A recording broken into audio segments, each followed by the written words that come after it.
నమో వెంకటేశాయ. ఏడుకొండలవాడ వెంకటరమణ గోవింద గోవింద. శ్రీ శ్రీనివాస శ్రీ వెంకటేశ గోవింద గోవింద. కలియుగ ప్రత్యక్ష దైవం శ్రీనివాస పరబ్రహ్మ అనుగ్రహ విశేషంతో శ్రీమద్భాగవతంలో నవమ స్కంధంలోని విశేషాలు యథాశక్తి తెలుసుకుంటున్నాం.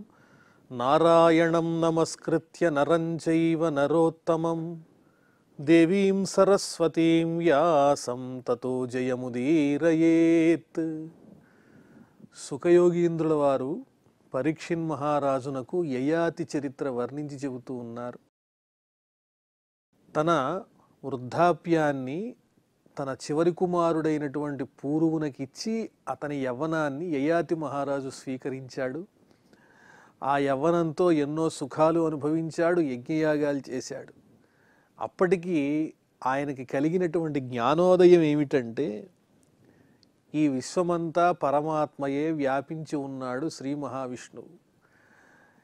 ఆకాశంలో ఉన్నటువంటి మేఘాల్లాగా అనేక రూపాల్లో కనిపిస్తున్నటువంటి ఈ జీవరాశులన్నీ కూడా భగవత్ స్వరూపాలే తప్ప భగవద్భిన్నములైనవి కాదు అనే ఆలోచన ఆయనకు కలిగింది. తమేవ హృది విన్యస్య వాసుదేవం గుహాశయం నారాయణమణీయాంసం నిరాశీరయజత్ ప్రభుం. ఆ శ్రీహరిని తన హృదయంలో ఉంచుకున్నటువంటి వాడై యయాతి మహారాజు అణువు కన్నా సూక్ష్మమైన రూపం కలిగినటువంటి ఆ పరమాత్మను విశ్వమంతా దర్శిస్తూ ఏ విధమైన కోర్కెలు లేకుండా యజ్ఞయాగాలు చేస్తూ ఆ విష్ణువుకి ఆనందం కలిగించటానికి ప్రయత్నిస్తున్నాడు. ఏవం వర్ష సహస్రాణి మనఃషష్ఠైర్మనఃసుఖం విదధానోపి నాతృప్యత్ సార్వభౌమః కదింద్రియైః. 1000 సంవత్సరముల పాటు తన పుత్రుని వద్ద నుంచి తాను స్వీకరించినటువంటి యవ్వనంతో విషయ సుఖాలన్నీ అనుభవించినప్పటికీ తృప్తి కలగటం లేదు. మనస్సు, ఇంద్రియములు, ఈ 6 పంచేంద్రియములు, ఈ మనస్సు, వీటితో ఈ విషయ సుఖాల మీద ఎంతో అనుభవాన్ని గడించినప్పటికీ కూడా ఇంకా ఇంకా కావాలనే అనిపిస్తోంది తప్ప ఇంకా అక్కర్లేదనేటువంటి ఆలోచన కలగట్ల. అప్పుడు అర్థమైంది ఆ యయాతి మహారాజునకు, అనుభవించిన కొద్దీ కోర్కెల పట్ల ఇంకా వ్యామోహం పెరుగుతుంది తప్ప చాలు అని మాత్రం అనిపించదని అర్థం చేసుకున్నాడు ఆయన. ఇక్కడితో నవమ స్కంధంలో మనం 18వ అధ్యాయాన్ని పరిపూర్ణం చేసుకున్నాం. ఇప్పుడు 19వ అధ్యాయంలో ప్రవేశిస్తున్నాం. శ్రీ సుక ఉవాచ స ఇత్తమాచరన్ కామాన్ స్త్రైణోపన్నవమాత్మనః బుద్ధ్వా ప్రియాయై నిర్విణ్ణో గాథామేతామగాయత. స్త్రీవశుడై అంటే తన భార్యకు వశుడైపోయి సుఖభోగాలు అనుభవించినటువంటి యయాతి మహారాజు హృదయంలో జ్ఞానోదయం కలిగి ఒక వృత్తాంతాన్ని తన భార్యతో చెబుతున్నాడు. ఒక గాథగా తన జీవితం యొక్క అనుభవాన్నే ఈ రకంగా చెబుతున్నాడు, కథ రూపంలో చెబుతున్నాడు తన భార్యతో. ఎందువల్లంటే సమస్తమైనటువంటి సుఖాల్లో పడి నిజమైన జ్ఞానాన్ని మర్చిపోయాను నేను అని అర్థమైంది ఆయనకి. దాంతో నిర్విణ్ణ, ఏమిటి నేను ఏం చేశాను, యవ్వనాన్ని సంపాదించుకుని మళ్ళీ సుఖాలే అనుభవించాను తప్ప వాటిల్లో ఒడ్డనేటువంటిది నాకు కనిపించటం లేదు అని అర్థం చేసుకుని గాథామేతామగాయత, తన చరిత్రనే ఒక కథగా మలిచి తన భార్య అయినటువంటి దేవయానితో ఈ విధంగా చెప్పటం ప్రారంభించాడు. శృణు భార్గవ్యమూం గాథాం మద్విధాచరితాం భువి ధీరా యస్యానుశోచంతి వనే గ్రామ నివాసినః. భార్గవి అన్నాడు అంటే భృగువంశంలో జన్మించినటువంటి దానా, శుక్రాచార్యుల వారి యొక్క కుమార్తెవైనటువంటి ఓ దేవయాని నా పత్ని, నేను చెప్పేటువంటి మాట శ్రద్ధగా విను. నాలాంటి వాళ్ళు ఈ భూమి మీద అజ్ఞానంతో కొన్ని పనులు ఆచరిస్తూ ఉంటారు కోరికలతో, కానీ ఆ కోరికల వల్ల తృప్తి కలుగుతుంది అనుకుంటారు, కానీ తృప్తి ఏనాటికి కలగదు. ధీరా యస్యానుశోచంతి వనే గ్రామ నివాసినః. ఇంద్రియలోలులై తిరిగేటువంటి వారిని చూచి ధీరులైనటువంటి వాళ్ళు, తమ హృదయంలో పరమాత్మని చింతించేటువంటి మహానుభావులు ఏమిటి వీళ్ళు తప్పుదోవ పట్టిపోతున్నారేమిటి అని వాళ్ళని తిరస్కరిస్తారు, పట్టించుకోరు. హాయిగా ఎప్పుడూ పరమాత్మని హృదయంలో పెట్టుకుని ఇంద్రియాలన్నీ మాయ చేస్తూ ఉంటాయనే నిజమైన జ్ఞానాన్ని పొందినటువంటి వారు ఎవరైతే ఉంటారో వాళ్ళు హాయిగా ఉంటారు. ఇంద్రియ వశులై తిరిగేటువంటి వాళ్ళు దుఃఖాలు అనుభవిస్తూ ఉంటారు. కాబట్టి దుఃఖాలు అనుభవించే వాళ్ళని చూస్తే నిజమైన ఆనందం గురించి తెలిసిన వాళ్ళకి మరి కొంచెం పరిహాసమే కలుగుతుంది కదా వారిని చూచినప్పుడు. ధీరా యస్యాను శోచంతి వనే గ్రామ నివాసిన. అరణ్యంలో ఉన్నటువంటి వాళ్ళు గ్రామాల్లో నివసించే వాళ్ళని చూచి వీళ్ళకి మనశ్శాంతి లేదు కదా అనుకుంటారు. అరణ్యంలో ఉన్న వాళ్ళకి దొరికిందే ఆహారం, ఏ విధమైన తాపత్రయాలు ఉండవు. అదే గ్రామాల్లో ఉన్న వాళ్ళకి ఈ సంసార సంబంధమైనటువంటి బంధాలు, ఎన్నో రకములైన సమస్యలు ఉంటాయి. ఈ విషయాన్నే వర్ణించి చెబుతూ బస్త ఏకో వనే కశ్చిత్ విచిన్వన్ ప్రియమాత్మనః దదర్శ కూపే పతితాం స్వకర్మవశగామజాం. ఎంతో విలక్షణంగా చెబుతున్నాడు యయాతి మహారాజు. తాను దేవయానిని ఎక్కడ చూచాడు మొట్టమొదట? ఆ దేవయాని బావిలో పడి ఉంటే ఆమెను చూచి తన చెయ్యి అందించి పైకి తీశాడు కదా. ఇప్పుడు దేవయాని, యయాతి అనే పేర్లు చెప్పకుండా ఆ ప్రదేశంలో వేరే పేర్లు పెట్టి వేరొక కథగా వర్ణించి చెబుతున్నాడు యయాతి మహారాజు దేవయానితోనే. బస్త ఏకో వనే కశ్చిత్ విచన్వన్ ప్రియమాత్మనః. ఒక మేకపోతు అరణ్యంలో సంచరిస్తూ తనకు ఆనందం ఎక్కడ కలుగుతుందని వెతుక్కుంటూ ఆ అరణ్యంలో వెడుతూ ఉంటే అక్కడ ఒక బావిలో ఒక ఆడమేక కనిపించింది. దదర్శ కూపే పతితాం స్వకర్మ వశగా మజాం. తాను చేసుకున్నటువంటి కర్మ వల్ల బావిలో పడిపోయినటువంటి ఒక ఆడమేకను అరణ్యంలో సంచరిస్తున్నటువంటి మేకపోతు అంటే మగ మేక చూచింది. అంటే యయాతి దేవయానిని చూచాడుగా బావిలోనే, ఆ పేర్లు చెప్పకుండా మేకల మీద పెట్టి కథలాగా చెబుతున్నాడు. తస్యా ఉద్ధరణోపాయం బస్తః కామి విచింతయన్ వ్యధత్త తీర్థముధృత్య విషాణాగ్రేణ రోధసి. వెంటనే ఆ ఆడమేకని ఆ బావిలోంచి ఎలా బయటికి తీయాలా అని ఆలోచించినటువంటి మేకపోతూ ఆ బావి గట్టు మీద ఉన్నటువంటి మట్టినంతటినీ కూడా తన కొమ్ముతో తీసేసి ఆ మేక బయటికి రావటానికి సులువుగా తయారు చేసింది, మార్గాన్ని ఏర్పాటు చేసింది. ఎందువల్లంటే ఆ ఆడమేక మీద కలిగినటువంటి వ్యామోహంతో వ్యధత్త తీర్థముధృత్య ఆ మట్టి పెళ్ళలన్నీ తన కొమ్ముతో తీసేసి ఆ గట్టు లేకుండా చేసి ఆడమేక బయటికి వచ్చేటట్టుగా సహకరించింది ఈ మేకపోతు. తర్వాత ఏం జరిగిందో తెలుసా? సోత్తీర్య కూపాత్తు శుశ్రోణి తమేవ చకమే కిలా తయావృతం సముద్వీక్ష్య బహ్యోజాహ కాంతకామినీ. ఎప్పుడైతే ఆడమేక ఆ బావి నుంచి బయటికి వచ్చిందో, వచ్చిన తర్వాత ఈ మేకపోతు ఈ మగమేక నన్ను రక్షించింది, ఎంతో అందంగా ఉంది అని ఆ ఆడమేక కూడా ఆశపడి మేకపోతుని వరించింది. ఆ రెండు అన్యోన్యంగా తిరగడం మొదలెట్టాయి, మగమేక ఆడమేక. ఈ మగమేక ఎలా ఉన్నది?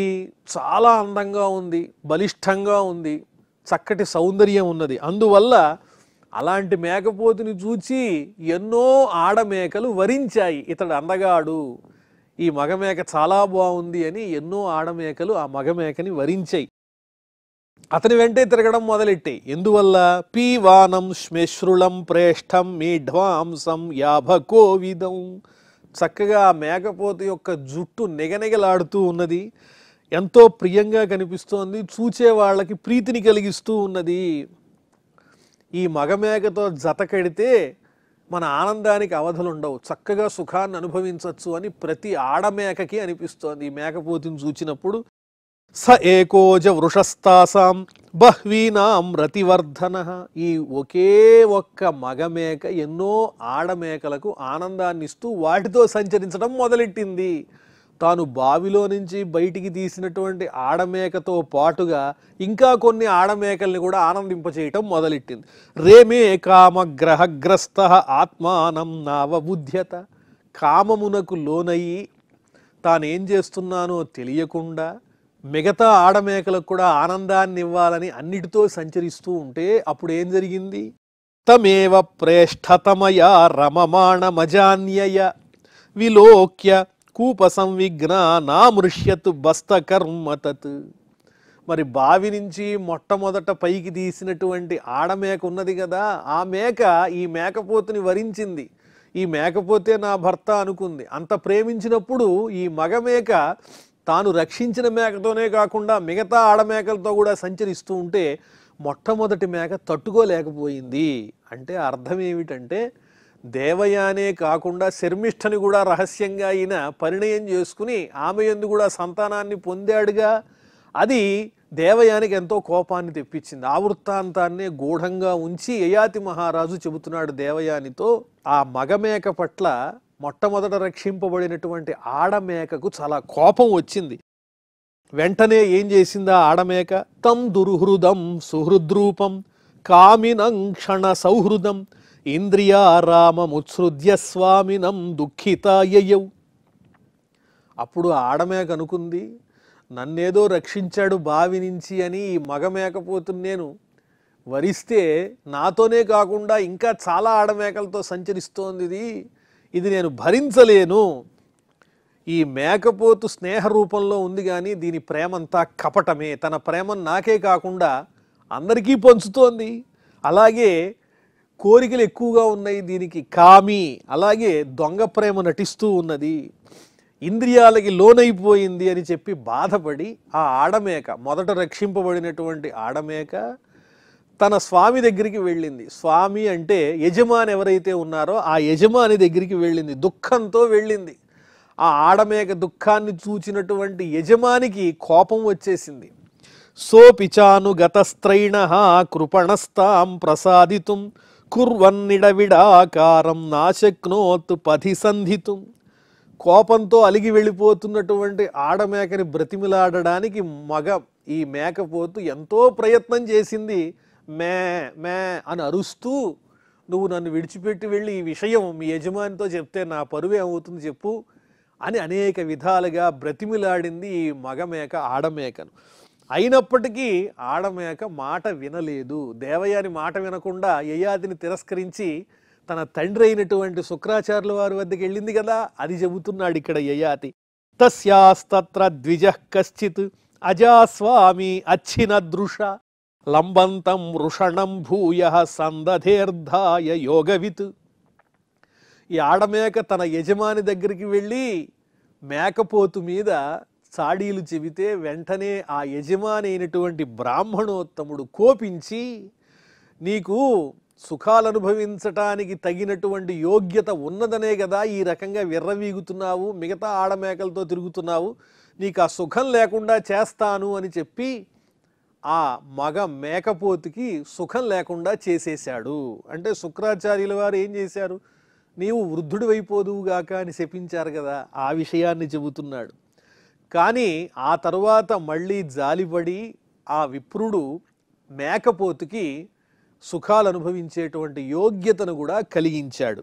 సంబద్ధ వృషణస్సోపి హ్యజయా కూపలబ్ధయ కాలం బహుతిథం భద్రే కామయిర్నాద్యాపి తుష్యతి. ఓ దేవయాని, నేను చెప్పే కథ వింటున్నావా అని యయాతి చెబుతూ, మరలా సుఖాలు పొందడానికి అవకాశం లభించినటువంటి మేకపోతు ఊరుకుందా?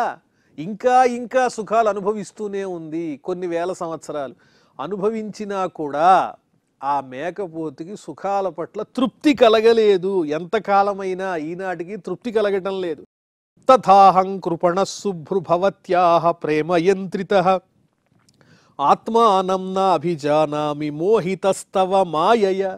ఆ మేకపోతు ఎలాంటిదో నేను కూడా అలాంటి వాడినే ఓ దేవయాని. నీ చుట్టూ తిరుగుతూ నిన్ను విడిచి ఉండలేక భార్యా వశుణ్ణై సుఖాలు అనుభవిస్తూ ఉన్నాను. నీ ప్రేమకి నేను లొంగిపోయాను. ఇప్పటికీ నేను అంటే ఏమిటో అర్థం చేసుకోలేకపోతున్నాను. ఈ సుఖాల్లో ఎక్కువగా నిమగ్నమై ఉండడం వల్ల నిజమైనటువంటి పరమాత్మ జ్ఞానానికి తత్వానికి నేను దూరమైపోయాను, మాయకి లోబడిపోయాను, మోహితుణ్ణైపోయాను అని యయాతి మహారాజు దేవయానితో తన దురవస్థ గురించి వర్ణించి చెబుతూ ఉన్నాడు. యత్ పృథివ్యాం వ్రీహియవం హిరణ్యం పశవస్త్రియః న దుహ్యంతి మనఃప్రీతిం పుంసః కామః తస్యతే. నిజంగా కోరికలకు లోనైనటువంటి వారికి, మాయకు లోనైనటువంటి వారికి, వ్యామోహితులైనటువంటి వారికి ఎన్ని సంపదలున్నా తృప్తి ఉండదు. ఈ భూమి అందున్న సమస్తమైన ధాన్యములు కానీ, బంగారం కానీ, పశువులు కానీ, అదేవిధంగా స్త్రీరత్నములు కానీ, వీటి పట్ల, ఈ ద్రవ్యముల పట్ల ఎంతగా సుఖించినా, ఆనందించినా కూడా వ్యామోహము తీరదు, మనస్సునకు తృప్తి కలగదు, ప్రీతి కలగదు, ఇంకా ఇంకా అనుభవించాలనిపిస్తుంది. ఎవరికి అంటే వ్యామోహితులైనటువంటి వారికి అని చెబుతూ, న జాతు కామః కామానాం ఉపభోగేన శామ్యతి హవిషా కృష్ణ వర్త్మేవ భూయ ఏవాభివర్ధతే. అమూల్యమైన వాక్యం చెబుతున్నాడు. ఈ వృత్తాంతాలన్నీ మనకి చెప్పటం వల్ల ప్రయోజనం ఏమిటి అంటే, ఎలా ఉండకూడదు అనే విషయాన్ని మనం అర్థం చేసుకోవడానికి.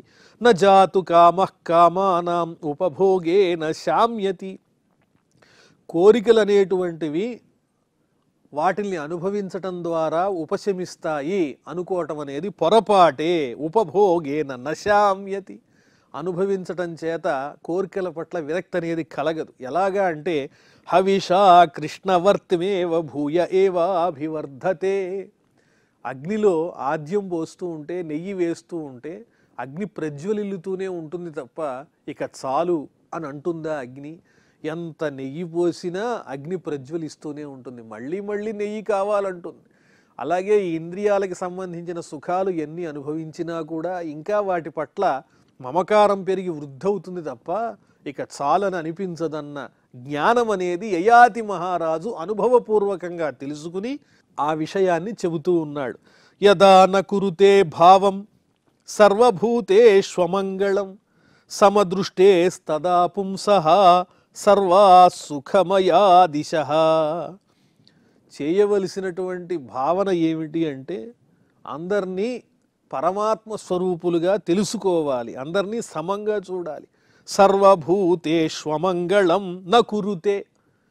ఈ ప్రాణులన్నీ ఒకటే తప్ప ఎక్కువ తక్కువలు లేవు అనేటువంటి మంచి అభిప్రాయాన్ని కలిగి ఉండాలి తప్ప అమంగళమైన అంటే ఉచ్చనీచములతో కూడినటువంటి నీచభావంతో ఉండకూడదు. అలా ఉన్నట్లయితే పరమాత్మ జ్ఞానం తెలియదు, మోహితులు అవుతూనే ఉంటారు.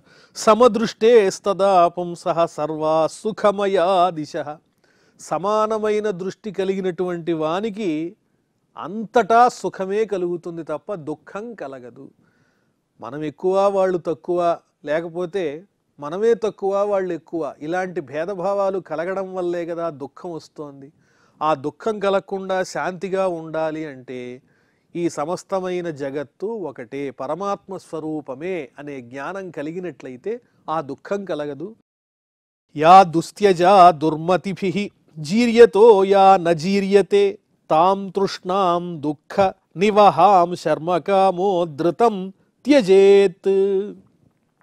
కోరిక అనేటువంటిది దుస్త్యజ, విడిచిపెడితే పోయేది కాదు, చాలా కష్టము. కోరికల్ని జయించడం చాలా కష్టము. అందులో దుర్మార్గులైనట్లయితే వాళ్ళు పూర్తిగా వాటిల్లోనే నిమగ్నమై ఉంటారు, వ్యామోహితులై ఉంటారు.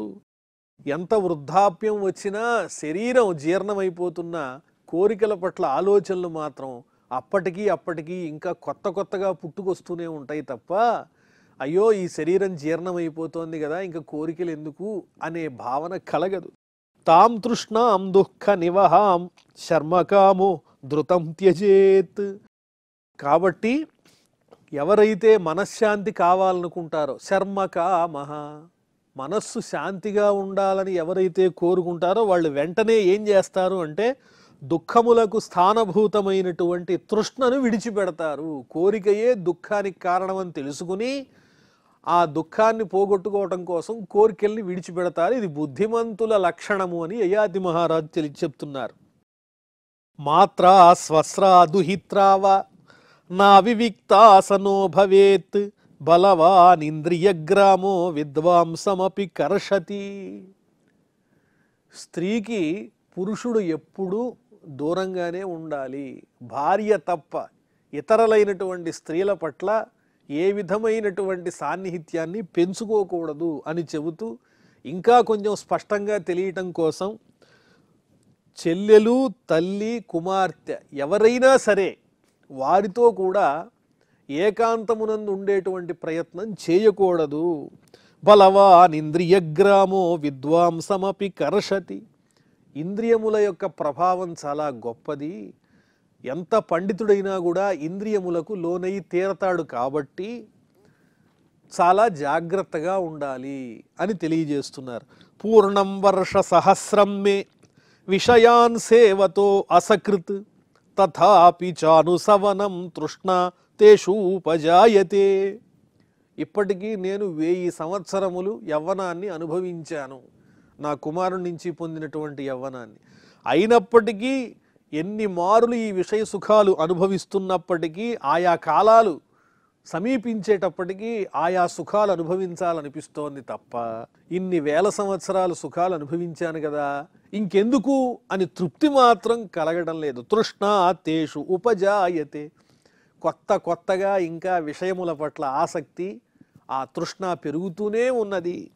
తస్మాదేతా మహంత్యక్త్వా బ్రహ్మణ్యాధాయ మానసం నిర్ద్వంద్వో నిరహంకార చరిష్యామి మృగైః సహ. ఓ దేవయాని, అందువల్ల నేనేం చెప్తున్నానంటే తస్మాదేతామహం త్యక్త్వా, ఈ కోరికని నేను విడిచిపెట్టి, ఈ తృష్ణని విడిచిపెట్టి, మానసం బ్రహ్మణ్యాధాయ, మనస్సుని పరబ్రహ్మయందు ఉంచి, నిర్ద్వంద్వ నిరహంకార, ద్వంద్వములకు అతీతంగా, శీతోష్ణములకు అతీతంగా, ద్వంద్వములనేవి సుఖ దుఃఖాలు, శీతోష్ణాలు, ఇలాంటి ద్వంద్వములకు అతీతంగా, నిరహంకార, అహంకారాన్ని విడిచిపెట్టినటువంటి వాడనై, మృగై సహచరిష్యామి, అరణ్యంలో తిరిగేటువంటి జంతువులతో పాటు నేను తిరుగుతాను.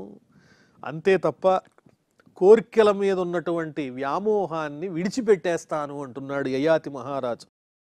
దృష్టం శృతమసత్బుద్ధ్వా నానుధ్యాయేత్ న సంవిశేత్ సంస్కృతిం చాత్మనాశంచ తత్ర విద్వాన్ స ఆత్మదృక్.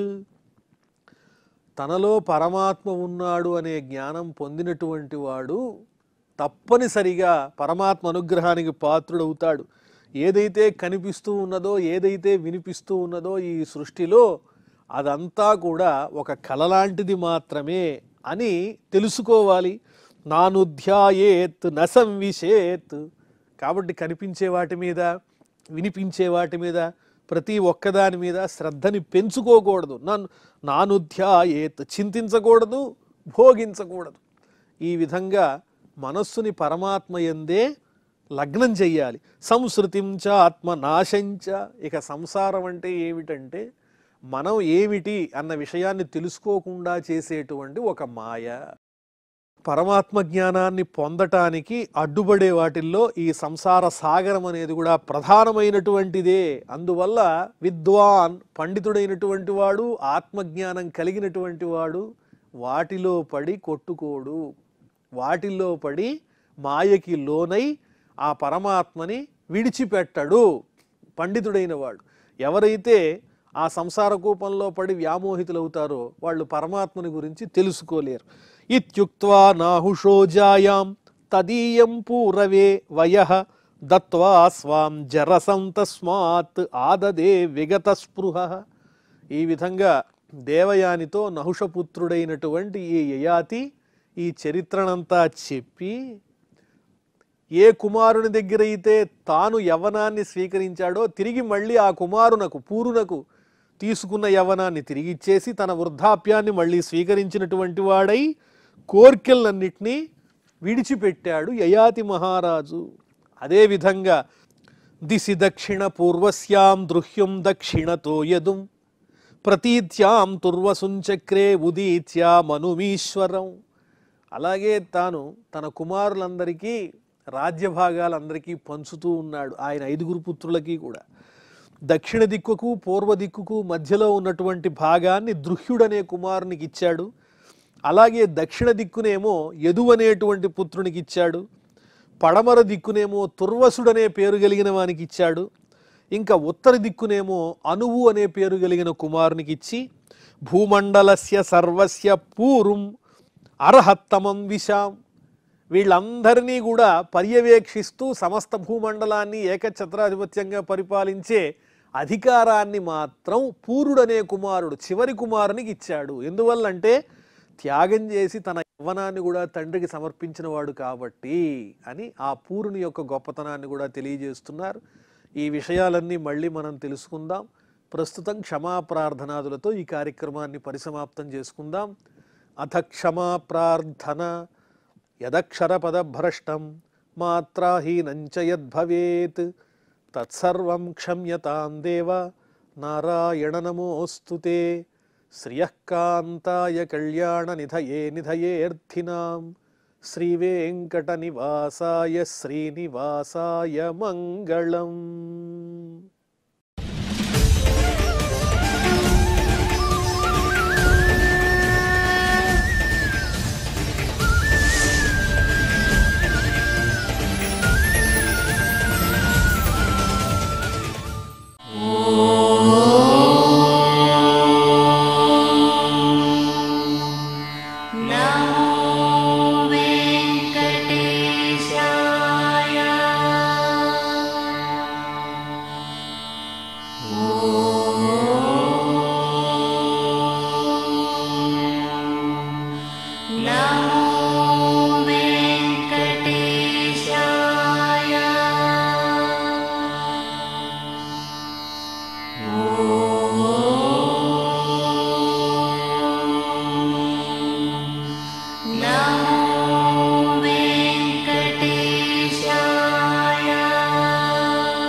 Oh